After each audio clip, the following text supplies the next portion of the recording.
1, 2, 3, 4. Chop, chop, chop. It's Cure of the what now? Gather the ingredients. Cure of the what now? Not much time to prep before it's time to start the show. Oh! Guests are arriving. Cure of the what now? Everybody's smiling. Cure of the what now? A tasty party starting. Now it's time to go. Woo! Ooh. Served hot and fresh. Itadakimasu. Hello, fellow daddies of despair, and welcome to episode 13 of Cure of the what now? Yum. the one show where we know the best way to protect the ones you love is to punch them really hard. Just punch all the That'll get the evil out of their system, absolutely. Absolutely. Aku no Kokoro, I believe. Hello, I'm your co-host, Joel. Dude, you didn't even let me do my introduction. What? You were just so excited for yours. I'm your host, Kat, the most important one, and I'm finally unmasked. Oh, I see. It was me the whole time. Just, a scrimblow. Oh my gosh, you've been a lobster this whole time, just with your little... That explains the claws! I totally thought that... I don't know what I thought. I'm your co-host, Joel, actually introducing myself at the appropriate time this time. And, I'm just a little frog guy, and one of my arms can stretch, but I don't think both can. So. Interesting. So you ate only half the Gomu Gomu no. My arm ate it, and then, somehow it didn't get into the rest of me. Oh, that's really interesting. But this is not a One Piece podcast. This is a PreCure podcast, and boy, do we have so much PreCure to cover this week. I think... I was going to suggest that maybe we skip the discussion question, but it looks like you were building up to that. Once again, I've stolen your thunder. I'm keeping it in my back pocket for later. Oh, that's a good place to keep Listen, thunder. We know that women have lower mana costs for casting elemental magic. So if I take your thunder, now I don't have to use as much of my MP. That's valid. That's fair. Plus, like I said, back pocket, great place to keep thunder. I think I hear some of yours escaping right now. Fart jokes, because we're mature. Like Joel was kind of implying, I was leading up to, let's skip the discussion question. Joel, can you summarize for me what it is we watched this week? The total list of everything that we watched, it was Sweet 33 and 34 and 35. It was, 34, 35. I know how to count. And we watched Max Heart episode 10 and Delicious Party PreCure episode 10. And we also watched the third All-Stars movie, PreCure All-Stars DX3 Deliver the Future, the Rainbow Flower That Connects the World. And I thought PreCure a la Mode was a long episode. And No, I think you leave the noises in. It was a long title. It was a long-ass title. Absolutely. And we also watched Max Heart, the movie. It doesn't have a subtitle or anything because they hadn't started, sniffing their own farts at that point in order to... The rainbow that connects the future to the past of the life that is the light inside your heart of the... Is this Kingdom Hearts? Also, Ellen was not in the Sweet movie because we should have watched this way back there. And it takes place after episode 5 or 6. They don't even have their belt ears at this point. Yeah. Joel, where would you like to start with your succinct summaries? You're just going to hit me with all of them, but you get to pick the first place. All of them. Wow, okay. I guess I will start with the movies as we watched those more recently and they're fresh in my mind. Aren't they sweet in your mind? Or Max Heart in your mind? One of them is partially fresh in my mind. That's fair. Okay. The Max Heart movie, there's an evil witch who looks exactly like Izma from Emperor's New Groove. She wants this shiny diamond that comes from not the Fountain of Light, not the Fountain of Dreams, Rainbows? Field of Dreams, Field of Light. Field of Light, Field of Rainbows. It doesn't come from either of those places. Right, it comes from the Field of Hope. Which I guess has a lot of animal people, which is cool. So Nagisa is like, I've always wanted to be a furry. Let's go be part of their community and make some friends, protect this diamond from the witch. The diamond gets stolen anyways, which means that the hope fountain will dry up, which means that the fountain of the field of hope will die. And if that dies, then darkness will cloak the land. There will be no hope, essentially. Yeah. So basically, it's your basic evil creature wants to coat the world in darkness, steal the MacGuffin back from them sort of thing. They lose their first battle, and then they increasingly get better and better at the teamwork until it accumulates in defeating her. The PreCure discover the power of frog. Yes, Next absolutely. movie. The other movie, the one that has Melody and Hibiki, so this is the third All-Stars movie, and it turns out that every time a movie-exclusive monster is defeated, their negative energy gets sent out into space. And there was just a creature or just a black hole that was sentient? I don't know. I don't think it was sentient. I think it absorbed all this negative energy and intention with a capital I and became sentient. It's like the final Digimon in the first Digimon adventure that had the power of all the Sure, yeah, absolutely. Okay, so there's a creature called Black Hole that accumulated all this darkness and basically revived all of these characters. So you have Bottom and Hole. Is that what the other one was called? That sounds okay. Right. Bottom and Hole, the villains from the first two All-Stars movies. You also have Toy Majin from the Fresh solo movie. You have Izma from this movie. Baron Salamander! Baron Salamander from the Fresh solo movie. He's back. There's a couple of other characters that are from movies we haven't seen because we only watched the movies for the seasons that we were watching. And then they basically get scattered to the wind, the different PreCure do, and they get sent into 3 conveniently color-coded groups. You have all of the lead cures, and what lesson did they have to learn? Did they have to, synchronize their attacks? They had to learn to believe in their partners. No, that's what the other group did. Okay, it doesn't matter. They get separated into 3 groups. One is the lead cures. Sorry, I got your question mixed up. I thought you were saying, what did Hibiki and Kanade have to learn? And Hibiki and Kanade, the whole point of this movie was for them to learn to believe in each other. But yeah, just, keep punching until you get there. What's really cool is that they each get sent to a place that is a fusion of 2 different movie worlds that we've seen before. So I didn't recognize the field that all the pink cures got sent to because I think it's from a movie we haven't seen, but it's kind of desert themed. And then the secondary cures, so that would be, Cure White and Cure Egret, I think is her name. No Egrets. And Melody. Barry. Yeah, Barry. They get sent to this place. It's mostly blue cures here. And Karen, the one, no. Is Karen the green one? Karen is the blue. I don't remember the green's name, but she's Cure Minty. Okay, Cure Minty's there too. And their thing that they learn is that they actually can rely, or they can fight themselves. Because all of these girls are like, normally our lead cure takes the lead and we just follow. Every single one of them has a moment where they go for it, Pink! Yeah, and Peach, do it! And then they look over and Peach isn't there. Come on, Sabomi, we gotta do this. My favorite was Erika. Yes. Obviously. And then the third group gets sent to a place that's like a Toy Majin's board game mixed with, I don't remember who he was teamed up with. And they basically have to play the board game in order to win. And also all of the Zakenas and Usanaiwas and Kawainas, all of the minions from the shows are back. And you can actually recognize them. There were a couple I was like, oh, I remember that baseball episode from Fresh. I remember that from PreCure and stuff. At the end of the day, they team up and they fight. All of the bad guys fuse together and they punch it really hard. I don't remember exactly what they did to beat the bad guy. I think they just all used their final attack at the same time.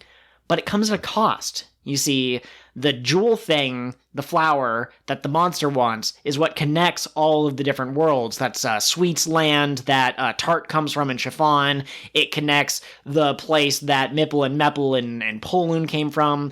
And so if they use this flower to transform and save the day, they will save the world from destruction, but all the worlds will be separated. And the fairies are gone forever, and they will never see their cures, and the cures will never see their fairies again. And then the credits roll. Yeah, and the movie ends with just the cures sobbing. Just crying. Yeah, absolutely. But then there's a post-credit scenes in which they all come back. And I don't know if they explicitly explained it. I think it was just their strong feelings for each other, but all's well that ends well. No, do you remember the magic tree in Heartcatch PreCure? Yes. So it grows seeds. It grows heart seeds. And so when the flower was destroyed, it just reincarnated as a seed on this tree. That's right. See, this Maybe the next time we have a bunch of movies we want to watch, we could do like a bonus or a separate episode, so that way I don't have as much details to try to keep in my mind. Yeah, or we record right after and then we just kind of stitch it all together like a horrible Frankenstein podcast. I like that. There'll be jokes in the beginning parts that are actually not established until later parts because we recorded them out of order or something like that. Absolutely. I love that. So I know I said I was going to have you succinctly summarize everything I watched. I think I'm going to pause there and ask you, do you have anything substantial you want to say about either of these movies? And you can start with whichever one you want. It was great seeing all of the movie villains come back. I didn't know that I wanted Baron Salamander and some Alucard-looking guy from some movie I've never seen to team up and basically be like, you girls aren't shit. And I loved seeing the various...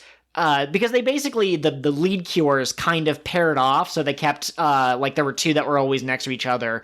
And at one point, Nagisa takes the lead, and she goes, okay, you two take that way, and you two go that way, and we'll go the other way. And then the other girls are like, sounds good. And then there's a pause, and they go, wait, which way is which way? And she goes, clearly that way is that way, you idiots. And then they're all like, you're not being clear. Oh, gosh. You'd think at this point... they would know that you can't trust Nagisa. Yeah, absolutely. I'm surprised there's not more conflict in these movies of all the pink cures trying to be the one who's in charge and like the one rushing in. But no, it was a cute movie. I feel like it was exactly what you, Joel podcast host, would have wanted from a big crossover. Oh, I really liked the different villains playing off of each other. It probably would have been better if I had recognized all of those villains. Sure. But that's okay.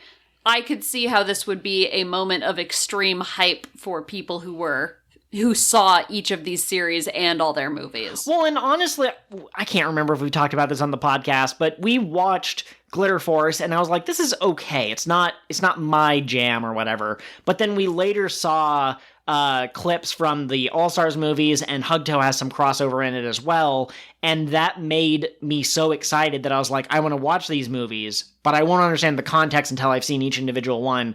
And my thinking on that has actually kind of changed. I think it's valid to watch a crossover movie even if you know nothing about the characters, and I think you can figure out, like, oh, that green girl did a funny thing, a ha ha ha, and so I want to see her in her context, I want to see her journey. And that's how we picked Heartcatch at one point, is because we saw Erika in one of these crossover movies, and we're like, that goblin is our favorite character. I love how the non-sweet girls have been in enough of these movies now that as soon as they saw the sweet girls, they went, oh, you're one of us, aren't you?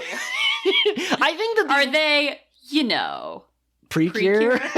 I love it. Well, and they don't do that in later movies. Some other movies do kind of play off the, we won't know that the new characters are cures, but this movie was so packed with stuff that they just got that out of the way. It's like, yeah, you girls are probably PreCure, huh? I loved, too, Toy Majin and whoever he got teamed up with. He might have been teamed up with Baron Salamander, actually. But he goes, this is a board game. You won't escape here and go back to, like, the main hub world until you've beaten the board game. And one of the girls, I think it's Rouge from Yes, PreCure 5, was like, we're not going to play that game of yours. And then in the background, Lemonade, also from Yes, PreCure 5, just freaking throws the die. She goes, woo, this is fun! We didn't have a Sweet PreCure rep on the Yellows team, right? No, because there was only 2 of them. Okay, that's what I thought. I just kept being like, but who was there from Sweet? I loved Yuri being better than everyone else. Cure Moonlight. The very first thing they have to do is whack-a-mole. And you're thinking, like, okay, they're going to play, like, traditional whack-a-mole. But then it turns out that the moles that need to be whacked are Zakenas and Uguina, all of the minions. Oh, no.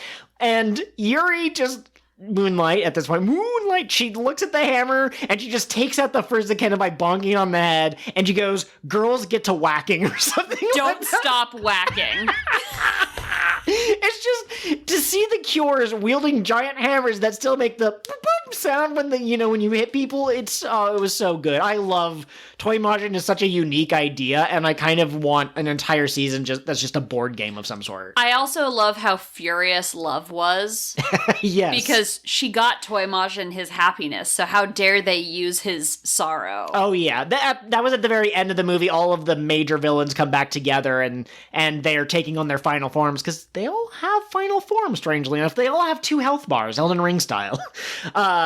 But all of the characters that defeated them in the first place were like, we fixed Baron Salamander, we helped Toy Majin, and they got really upset. And this is a really good segue into the Max Heart movie. Absolutely. The witch. Yeah, Izma. In her second form just has enormous titty. Yeah, uh-huh. So... more power, more titty. Put that on a shirt. Do you think it should be the other way around? More titty, more power? Well, it's a chicken and egg situation. Did she become more voluptuous and that gave her more power? Or did she access a sensei's secret technique, open her chakra gates, and that happened to cause her? Oh, and the extra power just needed somewhere to be stored, so of course it went into the titty. That's possible. There's a really interesting trend in children's media, but specifically media meant for young girls, where the more villainous somebody is, the more sexualized they are. Uh-huh. Oh, yeah, absolutely. And that's true in Japanese media, but then it's also true in Western media. The example that always comes to mind for me is when the character designer for the Equestria Girls movies was talking about his design choices for the main cast. He was like, they're all in skirts because I thought if I put them in pants that would be overly sexual. But then we have a trio of siren-type characters who show up, and they are all in pants, and they, like, shake their hips while they sing and stuff. So it's just, it's fascinating how purposeful that is. Yeah, well, and I believe that the Celestia and Luna, I almost wanted to call them Cadence, but she's not in the first two movies, but I believe that the adults are wearing pants because it's okay for adults to be sexualized or whatever, I guess. Yeah, and it's interesting because as soon as you said you sexualize villains, or they're more sexualized the more evil they are in a lot of classic stuff, my first thought was, well, yeah, that's like Puritan values that like kind of founded this country, but that's not true of Japan. I just think the history of the world is we're getting more lewd the further into our evolution we go. So if you go back 100 years, there were certain value judgments about people who dressed a certain way, and no one was lewd 100 years ago. Or if they were, they didn't have like a DeviantArt account to like, you know, spread it to show everyone. Oh gosh, absolutely. Well, and I think part of it too is that because these shows are aimed at adolescent girls, the enemies are usually adults, and what is an easy way to show the difference between a woman who is a adolescent and a woman who's an adult? Your physical form usually changes. So absolutely. There's that. She did have cool bat wings, though. I really appreciated that. She did have cool bat wings, and her dress was sick. Nagisa also got a fantastic dress in this movie. They go to a queen's coronation, and yeah, they each get an outfit, and I really love how they did Honoka's hair. I wasn't necessarily a fan of her kind of Cinderella-esque big poofy shoulders dress, but the outfit that they gave Hikari was excellent, and the one they gave Nagisa was perfect. It was great. I do appreciate also that these frog creatures are their own Sentai team, basically. There are 7 of them. They're each a different color. And they each are named after a different cut of diamonds. And the 2 standout is Square, who's the blue one, who you referred to as Frog Sasuke. Frogske. Or Squareske. Okay, yes, absolutely. And then there was like what felt like the youngest one. The baby. Was Marquise, I think. And this movie faked us out with a couple of deaths. We thought Marquise was dead. There was like an explosion on a ship and everyone escaped, but then where's Marquise? And then they find like her cape and it's like shredded and they can't sense her life force. And the frogs are like, this is your fault, PreCure. Go before you do any more damage. Absolutely. But then Shiny Luminous gets nerfed at the very beginning. What's it called? There's a specific term for someone who's really strong but gets taken out to show that the new threat is even stronger. I think it's called being jobbed or something like that. But she gets taken out super early, and then she comes back and she's kind of limping, but she manages to she wants to protect everyone anyways, and she gets blasted. And at one point the frogs are like, she's gonna die. Like, they don't say that, but they're like, Luminous isn't doing so well. It's like, holy, they're gonna kill this girl who we just met? And then Frogske also, quote unquote, sacrifices himself, but he's fine. He gets up afterwards. But geez, Louise, that's a lot of that hits heavier than a lot of the basic episodes of Max Heart. Yeah. So my question to you is, in general, and it's kind of unfair because the movie has a longer time to develop characters and stuff, but did you enjoy the Max Heart movie more or less or about the same as the show? Less. Really? Mm-hmm. What was missing? I didn't think that the character motivations or changes in motivations made sense. Nagisa had a lot of emotional reactions that seemed to come kind of out of nowhere, and then she didn't seem to respond in an appropriate way to the consequences of those reactions. So, like, for example, Sasuke is like, your friendship can't solve anything, and she gets really mad and she runs off to be by herself. And then while she's by herself, she sees the witch attacking, and she's too late, and that's what leads to the diamonds getting stolen. And it's like, you don't get to just run off. You're there for a reason. You're there to do a job. And then also, I didn't like that Luminous was sidelined. I feel like this was kind of her movie, or it should have been. Yeah. So the most PreCure seasons, there's been some kind of shakeups in recent memory due to the coronavirus and stuff like that. But in general, after a certain point, most seasons get a crossover movie super early on when the team's still kind of like coming together and figuring themselves out. And then they have a solo movie that's usually after they get their mid-season cure to join the team. Max Heart doesn't have that. It has two movies that are just both solo because so far there's no other teams to cross over with. I wonder if the second one, which takes place near the end of the season, will be more of a Hikari movie because at that point she'll have eaten the Hardy Elves or whatever she's going to do when they've collected them all or something. I could see that. She slurps them up like spaghetti. Did you like this movie better than the main series? Yes, absolutely. I liked that there were more character motivations other than I'm the goofy classmate and I helped make a cake. Like, there isn't much going on with the side characters in the Max Heart show, but in the movie you get these 7 characters. Not all of the frogs have fleshed out backstories, but you do get some interactions and they clearly care for each other and stuff. And there's a scene, it's very Dragon Ball Z to me. Any action scene that's really cool feels like Dragon Ball Z because that was like the first action heavy, shonen that I watched as a kid. Cure White, Cure Black are fighting the witch, and she just like teleports in front of them, and there's just like this moment where her hands are like in front of them. By the way, her magic spell is laser blasts, which is, that's the first spell that I would learn as a witch as well. Totally. But she just teleports in front of them, and there's a moment when you realize she's gonna fire a point blank laser into their faces, and then she does, and you just see like this explosion.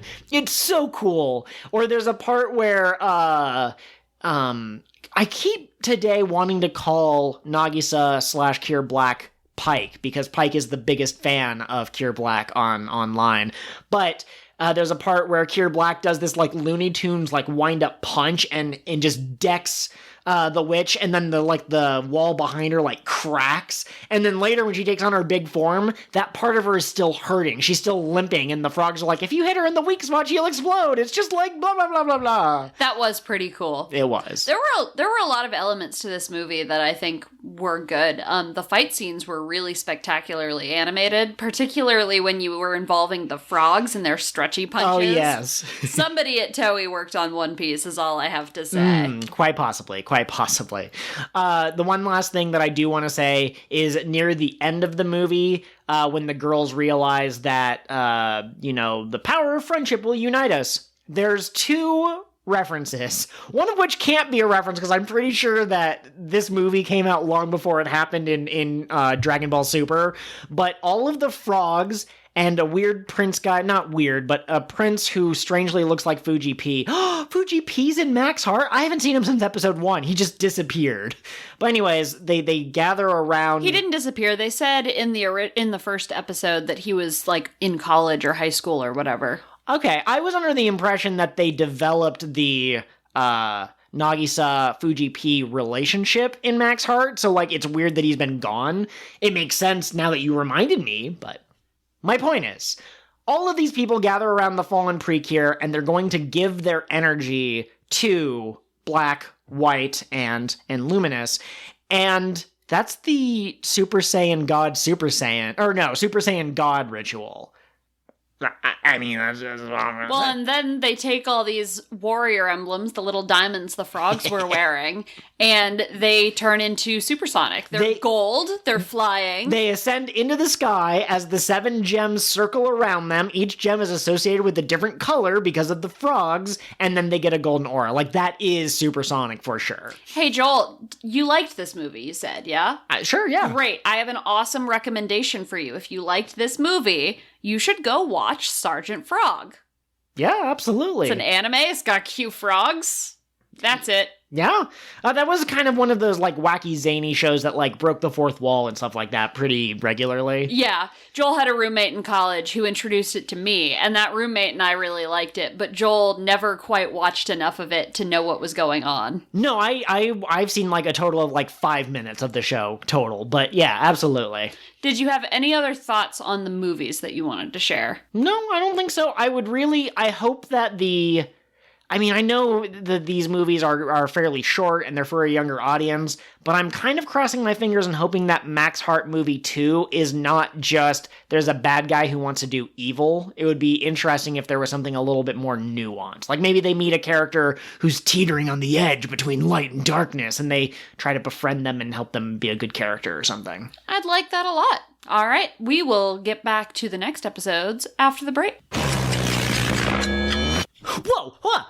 Where the heck am I? Oh, hey there, Joel. Welcome to the Void. The Void? Oh my gosh! Have I died? Is this the afterlife? No, silly. This is just where I go when I'm not recording with you folks. Oh, cool. Yeah, I was thinking that maybe we could do like an ad segment here. Catherine said that we were going to go to a break, and now here you are. I summoned you with black magic. You know black magic? Don't tell anyone, or I'll turn you into a frog. All right, Pete, so you have a product that you would like to sell in this ad space. Yes, that's correct. Have you noticed that you've been kind of tired lately, like all the time? I have been feeling a little unenergetic lately, I'm able to go for my run and whatnot, but, every once in a while I'm just dragging tail. It's just been so tough, Yeah, exactly. That's why I'd like to promote today's sponsor, Magic Beans. Magic beans, you say? Are they actual beans, and are they actual magic? Actual beans, no, but magic, yes. They're these little ball of nutritious food stuff of unknown origin, but it's 100% safe, just trust me on that, and it comes in 3 flavors, and one of the flavors is Pick Me Up Cherry. Pete, this doesn't taste like cherry at all. Yeah, I don't know why they call it that. It's an acquired taste, but, you should be feeling super energized now. Holy crap, I feel super energized now. Exactly. Now, the second flavor is Mystery Lime. I'm not eating that. Oh, come on, you should eat it. No, I'm not. I don't like lime flavor. Well, it doesn't taste like lime anyways. Ha ha ha ha. You can eat the Mystery Lime flavor in order to be able to access the internet with your mind! Wow, that's really cool. That's super useful. It is! Warning, does not stop ads from invading your brain. Do not take the mystery lime flavor if you are pregnant or may become pregnant. Do not take mystery lime flavor of magic beans while operating machinery. And do not take if you have ever undergone a double bypass heart surgery. Wow, that seems pretty severe. Yeah, but, just ask your doctor if mystery lime flavor magic beans is right for you. So what's this third flavor here? Oh, yes, this third flavor is Shadows of the Damned. That sounds really scary. Is this black magic, like what you used to summon me here? No, silly, it's just normal magic. This will help you recover from any illness. Any illness. Well, it'll help you recover from, like, a cold, and it can help with stomach digestion issues. Oh, cool. What's it taste like? It tastes like a flavor which can never be spoken of in public. Oh, good to know. Oh, no, I'm fading from the void. Pete, goodbye, Pete. Bye! Bye, Magic Beans! So, hit me with that sweet, succinct summary of the episodes we watched. What? Oh, we're back from the break. Yeah. Okay. That was a little... Okay, anyways. Are you okay? Did you suddenly get yanked back into your podcasting chair? Were you having a dream that you were falling as though pushed? I wouldn't say that I was having a dream. No, it was, anyways. Okay, so you want the sweet, succinct summary of Max Heart, episode 10, Delicious Party 10, and Sweet 34 and 35. Please. All right. Max Heart 10, nothing happens. Moving on. Hey! Nagisa made a cake. Nagisa made a cake, and she's not very good at it. And they also meet Harmonine, who gives them harmony power, as predicted by Sweet, Pretty Cure. Speaking of, in Sweet Pretty Cure, so we mentioned that Akko showed up shortly after Cure Muse was with the melody box or whatever, and I said, like, that's kind of weird, and it seems to be hinting at, but technically we don't have details.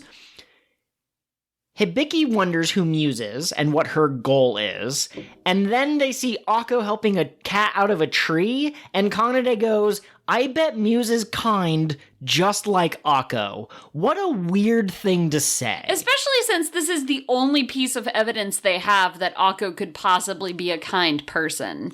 Yeah, for the most part, she seems to be a little bit more snobby. Kind to animals does not mean generally kind. Like, she's been mean to Hibiki nonstop this entire season. So then, as you'll recall, Mephisto fired all of his workers in the last episode. So he appears in the real world and he goes, I'm gonna go find some notes. And he is able to see notes really well from a great distance, and he creates a monster, like literally a three-headed Hydra. It's so cool, out of 3 music notes at the same time, and the girls show up, and they decide to use their ultimate attack to defeat it, and they destroy the negatone, and then they go, hey, Mephisto, we're coming for you! And Mephisto is shaking in his boots because this will surely annihilate him and just eradicate him and scatter his atoms to different corners of the universe. But Muse jumps in, doesn't say anything, but kind of does the T-pose for dominance, like, no, don't, and they abort their attack, and they go, what is going on? And Muse says nothing, and Mephisto steals all of the notes, which apparently he can just do. He has, like, this gourd, like, he's Gara of the Funk. Gara of the Funk! Oh, yeah. And he steals all the notes, and he goes, thanks, Muse, you screwed over the PreCure, bye! And then he leaves. And then in episode 35, the girls are like, we gotta figure out what Muse's deal is, and we see Muse being spoken to by, what's it, Dororo or Dodoro? Dottery. Okay, Dodori. The higher dough. Sorry, that's not family friendly. It's on a stepladder, so it's higher than the other dough. Okay, you can just bleep out what I said and leave everyone to wonder. Okay. But basically, the girls are trying to figure out, like, why would Muse, who we think is kind, protect Mephisto, who is evil, and Muse seems to be debating what she wants to do, and Dodori is all like, hey, shouldn't you tell the truth to the girls or whatever? And through shenanigans, they eventually... the girls, while fighting another multi-negatone that Mephisto summoned, they are like, hang on a second, Ellen, you almost became good, and then the noise of evil in your ears made you evil again, and Mephisto is wearing noises of evil. So what if he's also being controlled? And I freaking called it. But that's not the only thing I called. Absolutely.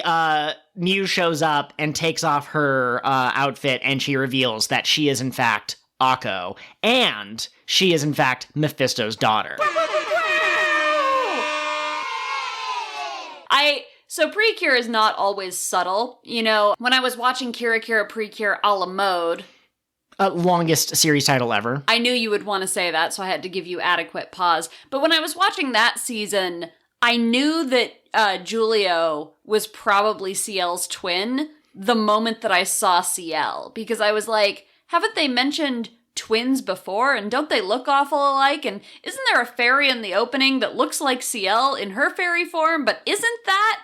So PreCure's not always subtle. It did a really good job hiding the Mephisto is being controlled plot, and also the Mephisto is actually the dad of this character that you know really well. We did have foreknowledge about Akko being Cure Muse. Unfortunately, it's spoiled for you on the wiki. I think that it would have taken a minute to go, oh, connection. But I'm still really proud of us for figuring it out. Absolutely. And not only do we get the reveal that Akko is Cure Muse and she's not mute, it'd be kind of interesting if there was a PreCure in a musical season who couldn't speak. But she could speak. She was choosing not to because they would learn her identity. But she also has her own PreCure outfit. So, she's the yellow Cure of this season and whatever. So she's able to get Mephisto to be like, maybe I'll stop being evil for a second. But then the noise of evil in his headphone or in his ears make like a loud sound and he goes, "Rah!" And then he flies off into the sky and maybe next episode they'll defeat him. I am very curious because Muse was like, don't attack him. I want to protect him. I don't want my father to be atomized, which I wonder if that's what would happen if a living creature was hit by it and not a negatone. But anyways, she didn't want him to get hit by the attack. The girl protecting the bunny in the last episode was foreshadowing for this. Oh, very clever. I like that. That's awesome, actually. Yeah. Sorry. You haven't succinctly summarized Delicious Party yet. Do you want to finish your thoughts? Oh, yeah, I should probably talk about Delicious Party PreCure. It's a show. In Delicious Party PreCure, we get more Amane gentle stuff. Narsatoru is like, hey, you should go do evil things because you really love Master Godats. We'll talk about that in a second.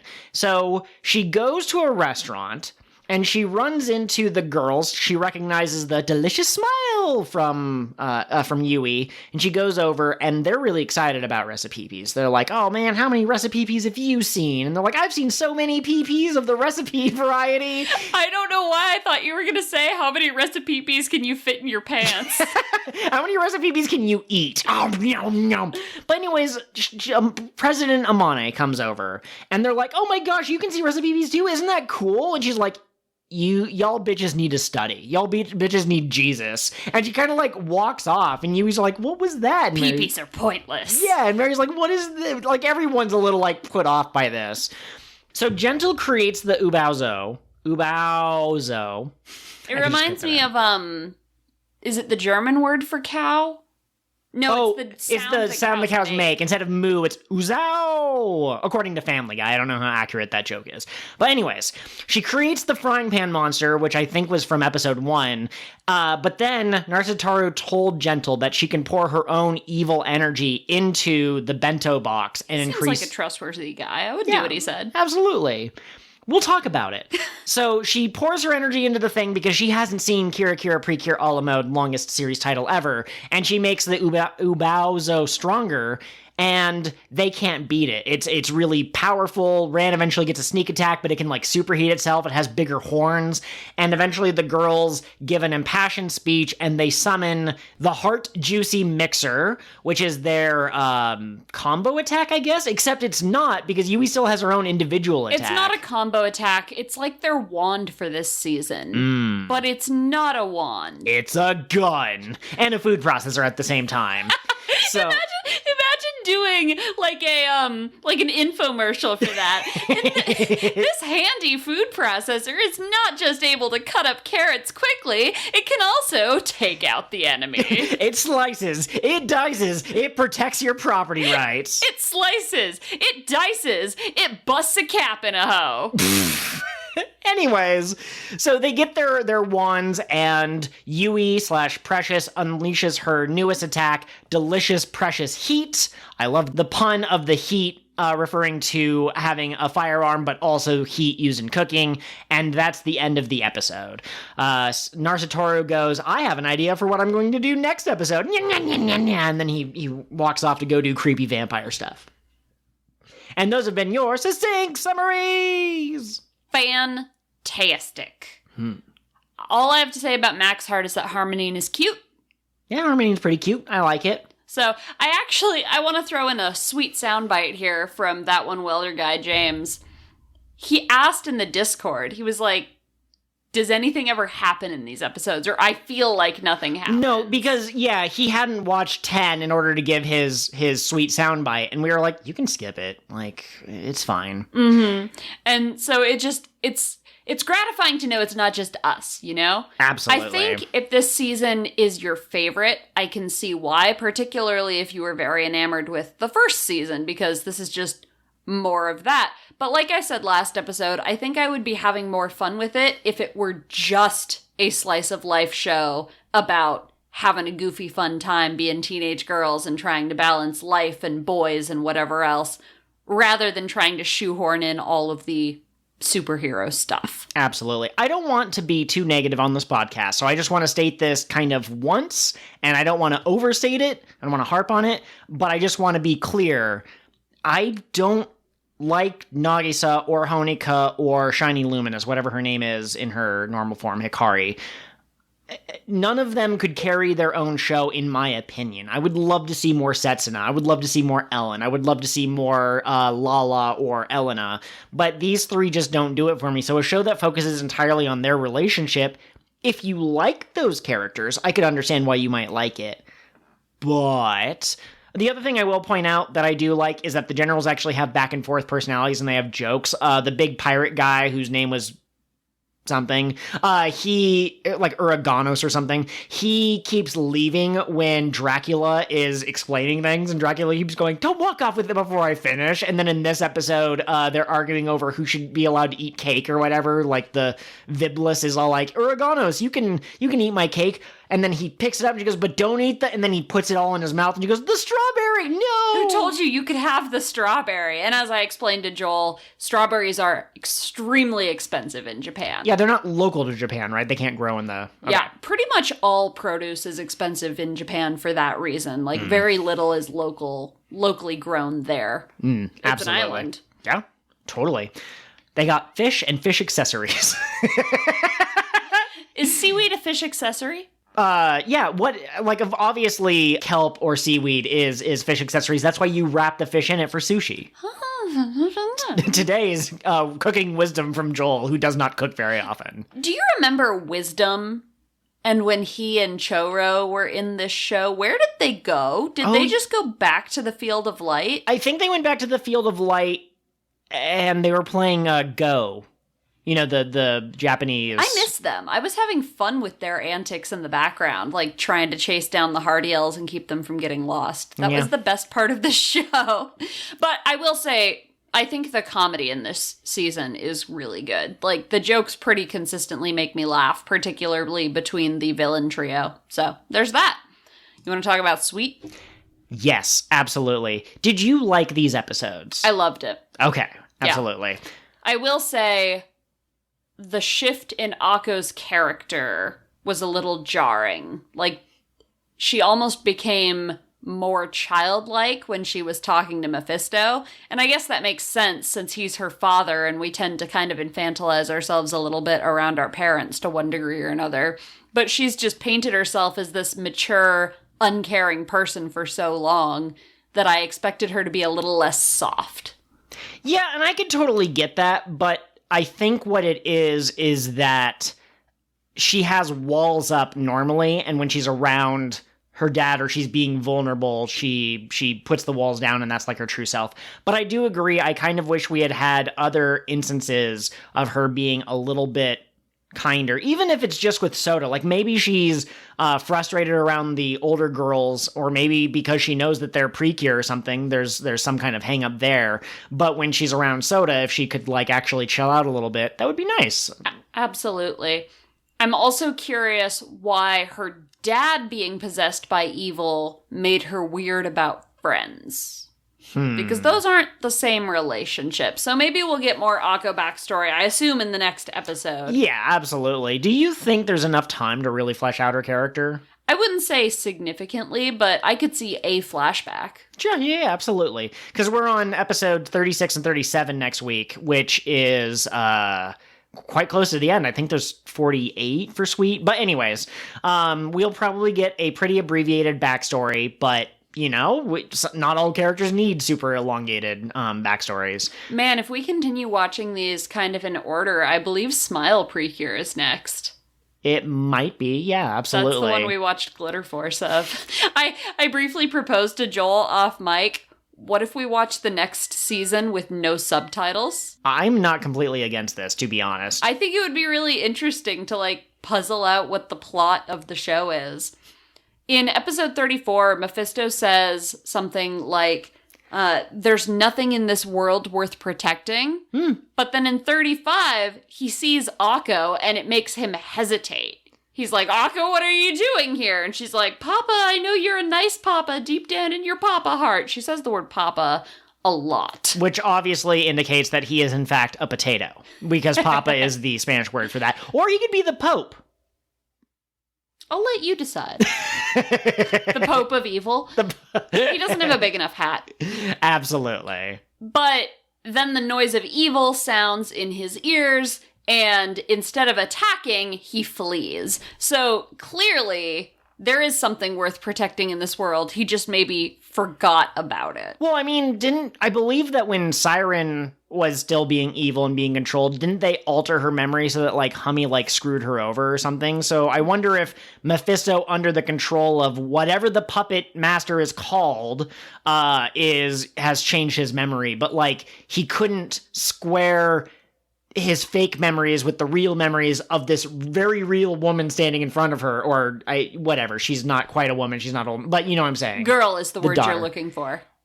I mean, maybe. Or yeah. Musume? Oh, yeah, absolutely. I thought that meant horse. No, Uma means horse. Uma Musume means horse girl. No, Uma Musume means horse. It's because they're two different types of horse that are fused together. So does Monster Musume mean monster horse? Yeah, of course. So why... They're all horses. They horses weren't. all the way down. They weren't all horses. One of them was a spider with a foot fetish. Oh, one of us has seen Monster Musume and one of us hasn't. That's so lewd. Lewd. Okay. You want to go there? You want to discuss who has seen lewd shows and whom has not? Whoa! Sorry. I just found out that the person who voices Goku also voices Gotenks, which I would not assume because they're different characters. Anyways, back to what we were talking about. Yeah, I said it already, but I've got to point out that is one sick monster. It's kind of like a boat, but it's also kind of like a dragon, where the main head is a violin, and then the other two were some other instrument. I don't remember. So we know it hasn't gotten serious yet because someone has turned into a boat. Absolutely. And then I also like that as Mephisto absorbs more notes, he apparently gets bigger. That's not exactly what happened. So he put a bunch of notes into his Negatone. Thank you. I wanted to call it a new Bowzo. That's not right. He put a bunch of notes into his Negatone. As we've seen before, the more notes, the more power. The Negatone was defeated, and instead of, like, letting the notes go back to Hummy and the fairy tones, he ate them. He absorbed them and turned himself into a Negatone. Oh, so okay. he was getting bigger as he took in the notes because he was a Negatone, not because that's a power inherent to him. Does that make sense? Yeah, absolutely. My point is, if you've ever played, oh man, I wish I could remember which Smash Bros was which. I think it was Melee, but if you've ever seen Giga Bowser, we now have Giga Mephisto, and he was rocking. I really like the design of Negatone Mephisto. Absolutely. Yeah, he's beefy. He's got the beef. Do you think next episode he will have reverted back to his normal form? Like, can he only stay in Nega form for a while, or is he stuck like that until they hit him with the whatever next attack they get? That's a really good question. I think maybe he'll be, like, suffering from the noise of evil, and not baritone, not falsetto. Bass drum. Or bass drum. Bass drum will come up on him and just take his head off, and he will finally be the true leader. Oh, that's pretty interesting. Yeah, what do you think that whatever the puppet master does it want something specific, or does it just want destruction? Just destruction. Just destruction. Okay, fantastic. Who needs more than that, honestly? You know? You didn't watch G Gundam. You know some of the jokes because I quote some of the sillier things from that show. In the next episode, Domon fights a clown, for example. That's not the same one as the I Shrunk the World show. No, that's Scryed, or Scryed. Okay. But in G Gundam, the main character has an attack that evolves a couple of times, but it's the Shining Finger is how it starts off. And at one point, he and his girlfriend get in the suit together, and in that season, you don't press buttons, you actually put on like this like latex suit, and you can control the robot by moving yourself, and if you damage the robot, it hurts the person. I don't know why you would do it that way. They got it from Rugrats in Paris, the movie. Rugrats had a movie that took place in Paris? Yeah, and the final climactic battle was the babies were piloting a giant Reptar. Oh, and Reptar is from Rugrats. Yeah. Okay. Anyways, he and his girlfriend, I don't remember her name, I'm so sorry, but they get in this robot together, and they perform a version of Shining Finger where they're basically in like a ballet pose and they're holding hands, and it's the power of their love that creates the... I don't even think it's Shining Finger. I think it's like Love Finger at that point. But my point is, I cannot wait for the bad guy to unpossess Mephisto or get pushed out kind of like Danny Phantom style. And then it's like this big... It's going to be a bird, probably, and it's going to be like, "Wah, squawk, I am evil!" And then I cannot wait for Mephisto and Aphrodite, a.k.a. Wario and Peach, to strike a pose and use a love beam to destroy the monster. Do you think Aphrodite is Akko's mom? And if she is Akko on the human world because Aphrodite was like, gotta protect child. There's a friendly grandpa. Okay, so I wonder if Otokichi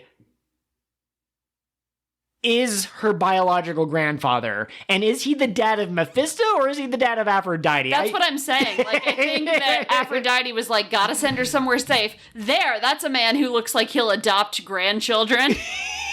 Also, he can apparently just go to Majorland. Yeah, absolutely. Aphrodite was like, hey, Mephisto's going to the human world, I'll go to stop him, and then he was there just randomly in Majorland. He's like, no, let them figure it out. And I understand from our point of view that this is an emotional journey of these characters, of Akko and Ellen and Hibiki and Kanade, and it's a coming-of-age story, so they need to figure out their own path. But if there is an evil spirit bird controlling Mephisto, letting a couple of teenagers figure it out might not be the best plan. Otokichi should be giving Aphrodite a gun, and they should just bust in there dual-wielding and put a cap in evil Mephisto. No, babe, here's the thing you're missing. These shows take place in Japan. There are gun laws there. Oh, really sharp knives? There you go. Yeah, flamethrowers. Homemade flamethrower, can of hairspray, and a match. Don't tell anyone I gave you that idea. This advice not intended to be used to commit arson. Also, really quick, you know what I found out?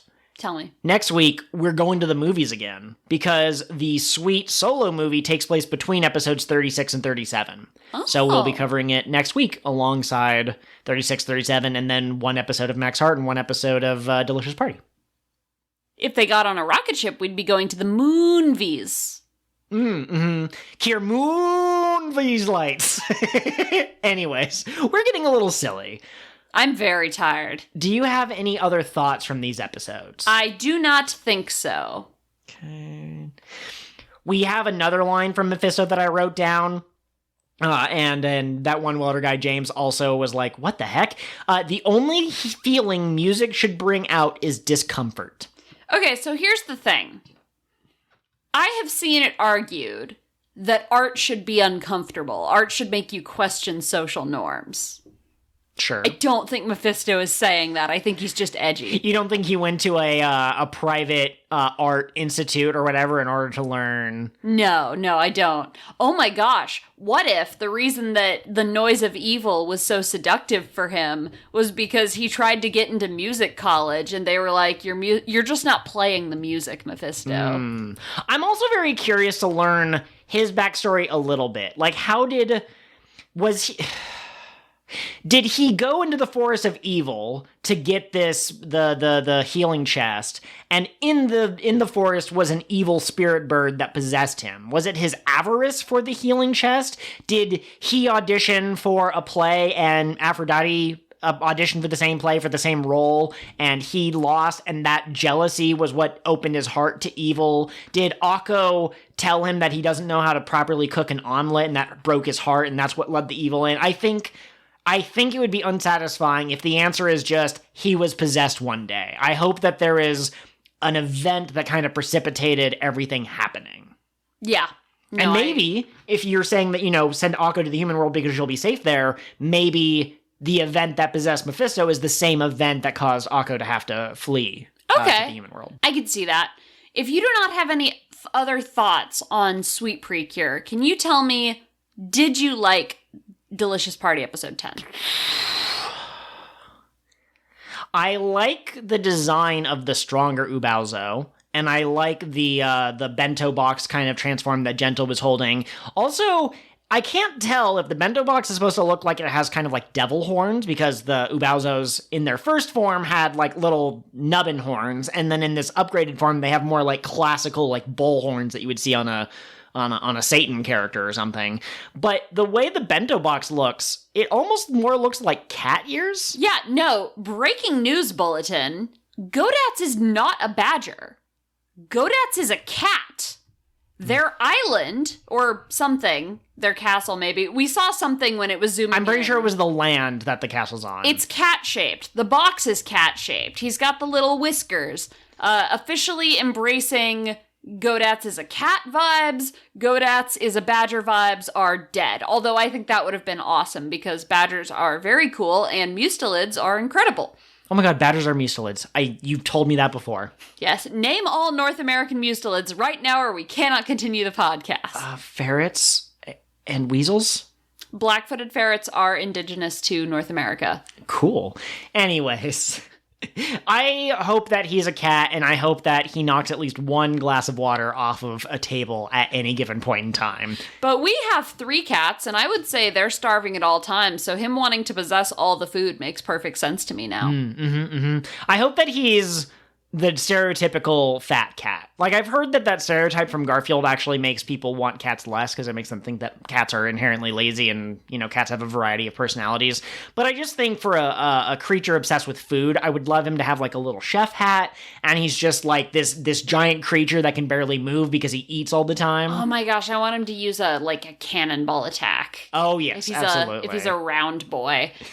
One of our cats weighs 19 pounds. We are not out here fat-shaming cats. Some of them are just large. But I mean, like, in anime, you can do more exaggerated things like that, so I think it'd be a good touch. I have a quick question that I want to run by you. Okay.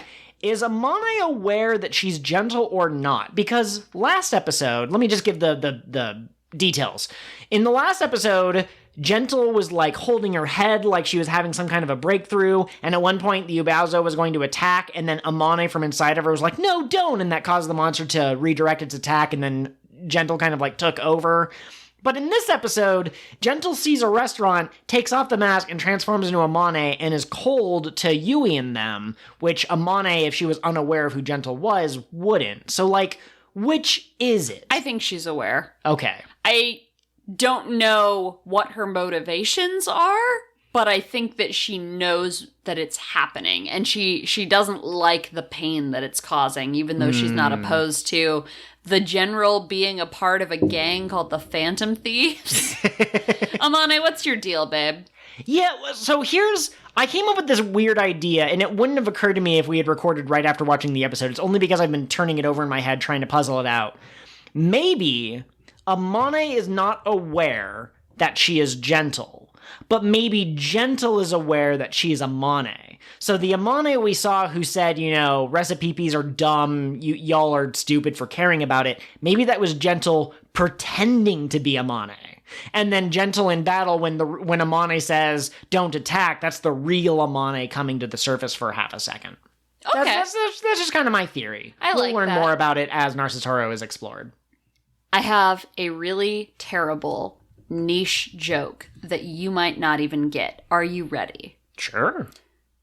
if Gentle/Gentlu had a theme song, a heart song, would it be called While My Guitar Gentlu Eats? Yeah, okay, you're right. I have absolutely no idea what you're talking about. Is this another My Chemical Romance thing? No, it is not a My Chemical Romance Is it a Britney song. Spears thing? It's a classic rock song called While My Guitar Gently Weeps. And it's, like, super famous. Okay. Which stand is that in JoJo's Bizarre Adventure? That does seem like it should be a JoJo stand. I'm going to look into that and see if it was ever used. Absolutely. Now, really quick, I did write down 2 notes. It's appropriate to talk about it at the end of the Delicious Party talk, because that's actually the end of the episode was when they were talking about it. When Gentle pours her power into the bento, the Recipe start crying, and it's actually their tears and their plight that allows Yui to give her impassioned speech. Actually, all 3 of the girls give a speech and get their juicy heart mixers, or heart juicy mixers, whatever they're called. But Gentle, after the battle, goes, "Cure Precious, I'm sorry for making the Recipe suffer." There's a ... in there, and I don't know if that is because she was hesitating, like, I don't know how exactly to say this, or if it's just that the subtitles didn't fit all on one screen or whatever, but it would appear that Gentle is having a change of heart. She wants to win, but she doesn't want to win via dirty tactics. Narsatoro, on the other hand, doesn't seem to have much of a soul or an honor code, for he says, "To have fun a little while longer, the strings of the puppet should be tied up again." He's terrible. I love him so much. Gosh. Oh my gosh. I drew Kururun and Hummy in Doflamingo's boa and glasses, but Narsatoru and Doflamingo Don Quixote would make a great team. I'm glad you finally drew the connection, because you were like, why do you like him so much? Because he's a Doffy type. Because that's my type. I like men who are not nice. There's some people who are mean and I like it. And then there's some people who are so mean it strains credibility. And right now, Narsatoru is so egotistical and so self-absorbed that unless he gets like a Rio-style redemption, I'm probably not going to come all the way around on him. I will admit he is a very pretty man. He is drawn in a certain way, and I like that, but his personality is not fun garbage for me personally. Fang. Absolutely. Now we can move into sweet sound bites. Thank you, James, that one welder guy. He pointed out that he thought that one of the color-coded frogs in the Max Heart movie was voiced by, and I want to say this right, Masako Nozawa, who is the voice of Goku in Japan. Obviously, we watched Max Heart. They don't have a dub of the movie. What? Nothing. But anyways, I just double-checked just to do my due diligence and make sure I'm not spreading lies or anything like that. I did double-check, and yes, in fact, that is her who voices Round, who is the red frog. It would appear that she also has a role in the Max Heart movie too, and it turns out, oh my gosh, she voices the grandma. She voices Honeka's grandma. And when I was scrolling down through her discography, there's a lot of Dragon Ball stuff because she gets a different credit for the Broly movie, for Super, But anyways, she also apparently is in one of the later All-Stars movies as well as a side character. That's incredible. Good ear, James. Mm-hmm. Usually I'm pretty good at catching that, but every once in a while I don't notice. James made a joke in the Discord about like, haha, I have taken over your podcast, and I don't know which thought of his it was that like we talked about for a long time last week, but I'm happy that he can be a part of things indirectly in this way. There is a part of me that every time you credit him and you go, that one welder guy, aka James, I kind of am like, James seems like he's on a first name basis with the podcast. One of the reasons I do that is because his username amuses me. Because it's like, which James are you talking about? Oh, you know, that one welder guy.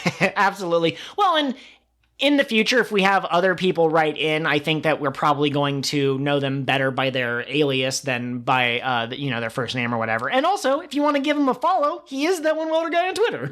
Has a couple of podcasts of his own. Absolutely. he did about the Max Hart movie was saying that it didn't really feel like it was movie quality, other than the aspect ratio was a little bit different, but the animation wasn't like more intense, and he feels that it was just kind of a really long episode. Correct me if I'm wrong, but I feel like that was true of the original, like the first One Piece movie too. Like I feel like Toei had to get credibility to get money to make big movies. Yeah, so my personal theory is that, you know, PreCure the first season, just Futari Wa, there's rumors that it was going to end after 26 episodes, which is a normal length for anime. And then it was so popular, they're like, okay, we've ordered another 24 episodes. We'll make it a 50-episode season. And that's why the second half has such like a weird plot compared to the first half. And I feel like basically, the PreCure is gaining more popularity as a series and as a franchise, but not enough to justify a full-blown, you know, budget or something like that. And I think it's the same for One Piece. It might be that at one point Toei didn't have the funds for that kind of thing. Maybe the technology wasn't advanced enough.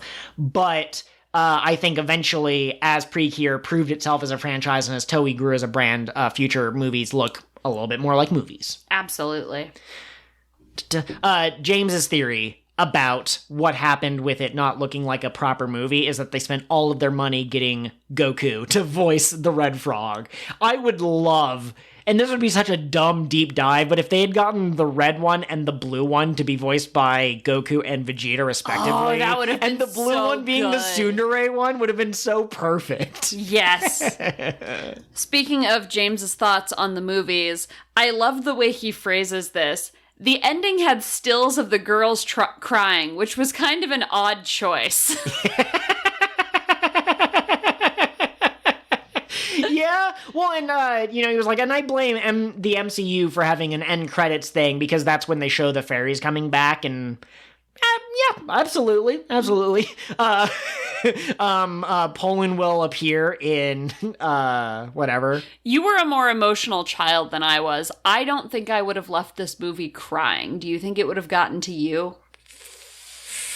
The Digimon movie had me teared up pretty bad, but as a kid, I also was not fully into quote-unquote girly anime. I'm a little bit more open to all kinds of media these days. I think even as a kid, I would have been like, nah, the fairies are coming back, but the acting was so good. I don't know. Yeah. James also suggested that we just have a balls-to-the-wall all-star movie with every single Cure, have it be a complete mess with the voice acting, and everybody only gets 10 seconds of dialogue for the whole movie. Oh, God. Could you imagine and I know at this point, any comparison is just going to, but could you imagine a On Your Right scene for the PreCure where a portal opens and it's just like all 40 brightly colored girls? I think the count is almost up to 60 at this point, probably a little bit over. I would like PreCure All-Stars Civil War. All right. Now, I believe you saw on Twitter or somewhere that one of the movies or one of the shows had PreCures fight each other, and children got so upset that they said they would never do that again. Is that right? That sounds like something I remember, but I don't know. Like, I feel like now that you've said it, I remember saying it, but I don't remember the source, and so I don't know if it's true or if it's a fever dream we're sharing. One of those, yeah, absolutely. Talking about doing due diligence. So, anyways, we also, for Delicious Party 10, at the end, Ran asks if they can use the Juicy Heart mixer to, like, actually use it as a mixer rather than, like, a gun or whatever. And she's like, I'll transform in order to make the salad. And Mary's like, no! And James is basically like, do you think that they have a lifetime warranty? Like, do you think it's... Did Billy Mays sell the PreCure this mixer? And if it ever breaks, you can just put some shabam on there. Shabam! Yeah. I thought there was isn't there a product from that company that's like Wonder Tape or something? Yeah. But I got that mixed up with the ShamWow. Billy Mays slaps it on stuff. You know what this is? This is a slap chop. Watch this. You're gonna love my nuts. Okay. Anyway. You love your references.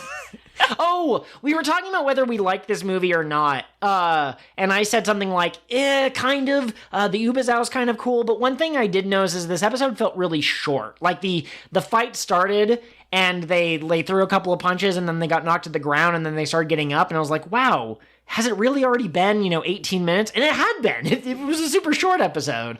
I think some of the moments were cute, but overall it wasn't my favorite. Yeah, absolutely. James also said, wow, this was a short episode. Yeah, absolutely. So, I'm hoping that the hack disrupted us for what, 3 weeks? I think 3. Yeah. So maybe after next week's episode, we will be back on track to where the writers wanted to be, and we will get less weird rushed episodes. Yeah, absolutely. And then for Sweet 34, the final sweet sound bite, I'm getting full with all of these thoughts. But you can't have the fairy tone saying their name in ascending note order, in this case the major scale, without the final one unresolved. It drives him nuts. And, I wanted to talk about this, and I kept forgetting, but in the first episode where we had the 3 sweet girls group henshin together, their earrings come into, they pop and they make a little musical note. Yeah, they do the do, re, mi. Right, they go bing, bing, bing, bing. I can't, but I did notice that the scale is missing, and now that we have Muse on the team, maybe next episode we will get all 8. The other thing that bothers me is that obviously me comes after Ray, but Ellen isn't associated with me or Fa. She's so in T. So I just find that personally frustrating. Yeah. So what's the big deal? All right. Episode 11 of Delicious Party PreCure is called Gentle's Trap. Yui and Rand stuck with the test. And I love that it's Yui and Rand stuck with the test, because Kokone can probably pass any test whatsoever. Oh yeah, this is like they have to do a makeup test. And so Kokone's gonna have to fight all by herself. And then at the end they'll be like, we figured it out! We finished the test! We'll fight with you! That one Danny Phantom episode where he had to figure out why he rhymed I with symmetry or whatever, and then he got a solid B+ or whatever. Anyways. Every once in a while, you say something about Danny Phantom, and I have an internal moment where I go, this was this man's special interest at one point. Like, Danny Phantom was the best show to ever come out of Nickelodeon, in my opinion. It was such a good show, and I loved it. I'm just saying, like, I can tell you loved it to a degree that I was unaware existed. You know what I'm saying? Like, I'm pretty sure you can still do the whole Christmas episode. Maybe. You could when we met. You just start doing it, and then you wouldn't stop. I found it very endearing. I was about to say, you make me sound like, shoot, was it the Music Man? Elephant Man? There's a famous character. Anyways, it doesn't matter. Rain Man? Rain Man! Not to be confused with Rayman, who has no arms. He has hands. Aren't they not attached? Isn't that Rayman's thing? This is neither a Danny Phantom nor a Rayman podcast. Okay, so your guess is that Kokone will fight on her own, and then the other 2 girls will have to show up and save her. Yes. Do you think Kokone is getting her version of Precious Delicious Heat? Yes. Okay. And that has been your final thought. Outro goes here. Thanks for listening, everyone, and don't forget to wash your hands before you cook your food. You'll get sick otherwise. But don't wash your chicken in the sink, or my buddy will come for you. She works for the health department, so they let her carry a gun, I think. Bye. Thank you all for joining us for another delicious plateful of Cure of the What Now. Please take a moment to rate and review wherever you get your podcasts from. Or if you're watching on YouTube, be sure to leave a comment, a like, or lick that subscribe bell so you know when the new episodes are going up. Did you just say lick it? Well, yeah, we're baking delicious foods. It's a delicious party. Anyway, you can find me on Twitter at PirateGhostHost. Please don't lick me. Can you even lick a ghost? I'm on Twitter at CotWN_pod. KOTWN_pod. Absolutely. And as always, the Discord link is in the Twitter bio and also in the YouTube description. Come join us for weekly discussions, streams, and all of the PreCure your heart can handle. Thanks for listening, everyone. Yum. Or no, I'm full!